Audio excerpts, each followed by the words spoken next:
ഈ അപ്രഖ്യാപിതമായ ഒരു അടിയന്തരാവസ്ഥ നിലനിൽക്കുന്ന ഈ കാലത്താണ് നമ്മൾ പ്രഖ്യാപിതമായ ഒരു അടിയന്തരാവസ്ഥയെക്കുറിച്ച് സംസാരിക്കുന്നത്. ഇപ്പോൾ ഇന്ന് ജൂൺ 25 അടിയന്തരാവസ്ഥ ഇന്ത്യയിൽ പ്രഖ്യാപിച്ച് 1975 ഇപ്പോൾ അരനൂറ്റാണ്ട് പിന്നിട്ട് കഴിഞ്ഞു. 75 ഇന്ദിരാഗാന്ധി ഇങ്ങനെ ഒരു എമർജൻസി പ്രഖ്യാപിക്കുന്നത് അന്ന് അവരതിന് 2 കാരണങ്ങൾ പറഞ്ഞു. ആ കാരണത്തിൽ പ്രധാനമായി ഒന്ന് പറഞ്ഞിരുന്നത് ആഭ്യന്തരമായി ഇന്ത്യയിൽ ഉണ്ടായിക്കൊണ്ടിരിക്കുന്ന ഇന്ത്യയെ അസ്ഥിരപ്പെടുത്താൻ വലിയ രീതിയിലുള്ള പ്രക്ഷോഭങ്ങൾ വരുന്നു എന്നുള്ളതാണ് ഒന്ന്.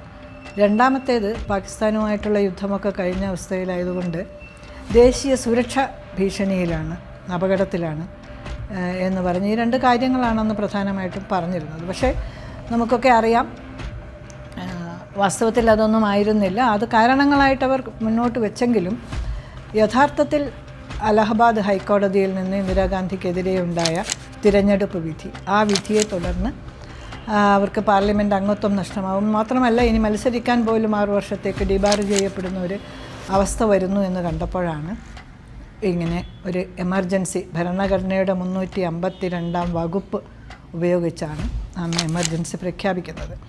അതേ തുടർന്ന് നമുക്കറിയാം എന്തൊക്കെയാണ് ഈ രാജ്യത്ത് സംഭവിച്ചതെന്ന്. അതിൽ പ്രതിഷേധിച്ച് 2 കാര്യങ്ങൾക്കാണ് ആദ്യമായി പിടിവീണത്. ഒന്ന് തീർച്ചയായും മാധ്യമ സ്വാതന്ത്ര്യത്തിൻ്റെ മേൽ, മറ്റൊന്ന് പ്രതിപക്ഷ പാർട്ടികൾ, അതായത് ഭരണകൂടത്തെ അനുകൂലിക്കാതെ പ്രതിരോധിക്കുന്ന അല്ലെങ്കിൽ അവർക്കെതിരെ സമരം നടത്തുന്ന ജയപ്രകാശ് നാരായണൻ്റെയൊക്കെ നേതൃത്വത്തിൽ വലിയ സമരങ്ങൾ അന്ന് ആരംഭിച്ചിരുന്നു.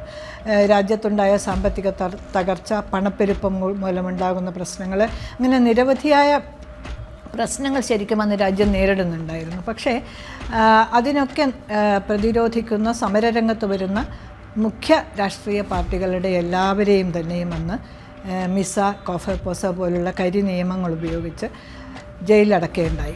ഇന്നിപ്പോൾ നമുക്കൊരു അപ്രഖ്യാപിത അടിയന്തരാവസ്ഥയാണ്.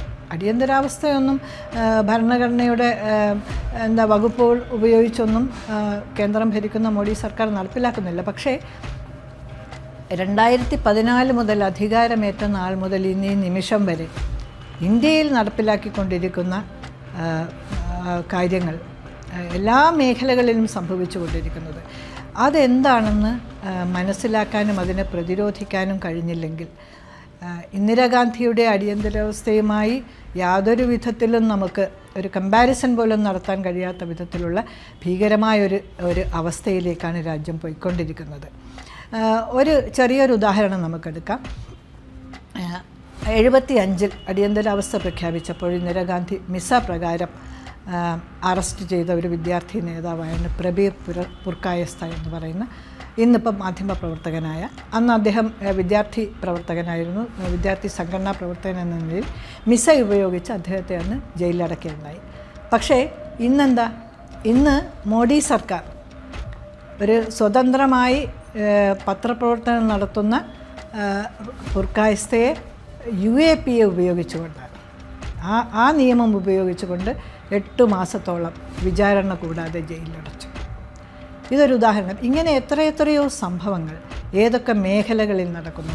മാത്രമല്ല ഈ അടിയന്തരാവസ്ഥയും 2 അടിയന്തരാവസ്ഥയും തമ്മിലുള്ള ഒരു വ്യത്യാസം എന്ന് പറഞ്ഞാൽ ഇന്ദിരാഗാന്ധിയുടെ അടിയന്തരാവസ്ഥ അവരുടെ ഏകാധിപത്യം, അവരുടെ അധികാരം ഊട്ടിയുറപ്പിക്കാനുള്ള അവരുടെ ഒരു ഏകാധിപത്യ പ്രവണതയുടെ ഫലമായിട്ടുണ്ടായതാണ്. പക്ഷേ ആ അടിയന്തരാവസ്ഥയ്ക്ക് വർഗീയത ഉണ്ടായിരുന്നില്ല എന്ന് മാത്രമല്ല ഘടനാപരമായി നമ്മുടെ സംവിധാനങ്ങളെ തകർത്തുകൊണ്ട് സംവിധാനങ്ങളെ തകർത്തുകൊണ്ടുള്ള ഒരു ദീർഘമായ നടപടികൾ അതൊന്നും അന്ന് അടിയന്തരാവസ്ഥയിൽ ലക്ഷ്യം. പക്ഷേ അതിനേക്കാൾ ഭീകരമായ, നമുക്കറിയാം പ്രഖ്യാപിതമായ ഒരു അടിയന്തരാവസ്ഥ കാലത്ത് എന്തൊക്കെയാണ് നമ്മൾ അനുഭവിച്ചത്. 21 മാസമേ അത് നീണ്ടു നിന്നുള്ളൂ. ആ 21 മാസം കൊണ്ട് ഈ രാജ്യത്ത് എന്തൊക്കെ സംഭവിച്ചു എന്ന് നമുക്കറിയാം. എത്ര പേർക്ക് ജീവൻ നഷ്ടമായി, എത്രയോ പേരുടെ സംഘടനാ സ്വാതന്ത്ര്യത്തെ കവർന്നെടുത്തു. 21 മാസം കൊണ്ട് അത്രയും സംഭവിച്ചെങ്കിൽ നിങ്ങൾ ആലോചിച്ച് നോക്കൂ. 2014 മുതൽ ഈ നിമിഷം വരെ ഈ രാജ്യത്ത് പതുക്കെ ഈ വിഷം കുത്തിവെച്ചുകൊണ്ടിരിക്കുകയാണ്. ഈ രാജ്യത്തെ തകർക്കാനുള്ള ശ്രമങ്ങൾ നടക്കുന്ന സമയത്ത് എവിടേക്കാണ് ഈ രാജ്യം പോകുന്നത്? ഹിന്ദുത്വ അജണ്ട, ഹിന്ദുമത രാഷ്ട്രമാക്കുക എന്നുള്ള BJPയുടെ അജണ്ട തകർക്കപ്പെടേണ്ടത് തന്നെയാണ്. അതിന് ഏതെല്ലാം വിധത്തിൽ പ്രവർത്തിക്കണമെന്നുള്ളതിനെക്കുറിച്ചുള്ള വലിയ ചർച്ചകൾ ഈ രാജ്യത്ത് ഉയർന്നു വരണം.